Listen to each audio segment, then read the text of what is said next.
আলহামদুলিল্লাহ আমি আপনাদের কুশনো যে আমি হচ্ছে আপনাদেরকে ওয়াটার কিংডম দেখাবো। তো আবার চলে আসলো আমি ওয়াটার কিংডমের দিকে। এই যে আপনারা দেখতে পাচ্ছেন ওয়াটার কিংডম কত সুন্দর একটা পরিবহন, মাশাআল্লাহ দেখতেছেন সিসি চকচক করে পানি পড়ছে চারিদিক থেকে। ওরে আল্লাহ রে ভাই, আপনাদেরকে মানে বোঝাতে পারবো না যে এই জায়গাটাতে কত সুন্দর লাগে। আসলে নিজেকে মানে ঠিক রাখতে পারি না যখন এখানে আসি। তো কি করবো, আমি তো ছোট বাচ্চাদের মতো আমার ছেলের সাথে এদিক সেদিকে দৌড়াদৌড়ি শুরু করে দিছি।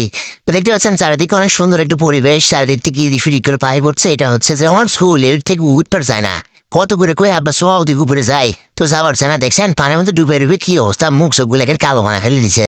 তো আর দিক দেখে আমার যাচ্ছে এই পানের ফুয়ারা ভাই এত সুন্দর লাগে, আমার বেটাকে টানে লেসতে পারছিল না। আসার পর যাব্বা আমি এখান থেকে যাবো না, দেখছেন তো কত সুন্দর ফুকুস ফুকুস করে পানি উঠতেছে। আর ফেরত যাব্বা অনেক সুন্দর লাগে, আমার এখান থেকে যাবো না। আবার ভিতরে রুগাবার দিয়ে রুমের বাইরে চলে গেছে বল। আমার বেটাকে চাব্বা দেখো ওরা ক্যাঙ্গা করে পানির মধ্যে শুয়ে আছে, আমাকে কিরকম করে বানা দাও তো আব্বা।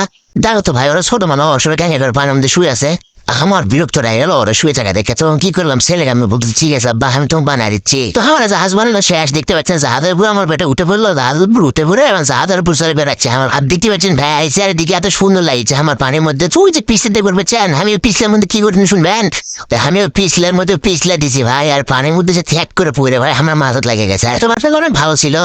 তো দেখতে পাচ্ছেন আমার বেটা যে কুচাব্বা আমাকে পাইপের মধ্যে টুলিয়ে আসলো, তো আমি পাইপের মধ্যে লিয়ে ঠেয়া মেরে দিছি, ফসকে ঢুলিয়েছে। কুচাব্বা আমাকে বাঁচাও, সাইড দিয়ে আমার কানের মধ্যে পাইটের মধ্যে শীতের মধ্যে পানি ঢুকে, চাব্বা আমাকে বাঁচাও। আমরা বিমানের থেকে এখন নামে পড়বো, ঘাটের ঘাট আসনো দেখি ঘাটের পর থেকে এখন নামার চেষ্টা করতেছি। বিমান ল্যান্ড করে ফেলে দিচ্ছি, এখন দেখলাম আমরা আরেক জায়গায় যাচ্ছিও। বাবারে কি সুন্দর জানি গাছপালা দেখা যাচ্ছে, আমরা যেদিকে যাচ্ছি সেদিকে মনে হচ্ছে অনেক ঢেউ হচ্ছে।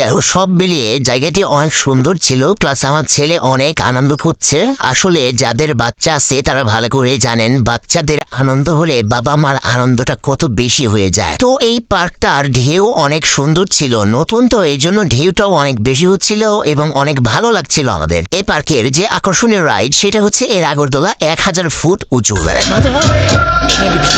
এখান থেকে আমাদের খুব কষ্ট হচ্ছিল যাইতে, কেন মনে হচ্ছিল জানি এখান থেকে বের হয়ে গেলে আবার কবে আসবো। দেখেন কত সুন্দর একটা নিরিবিলি পরিবেশ। আজকে আমি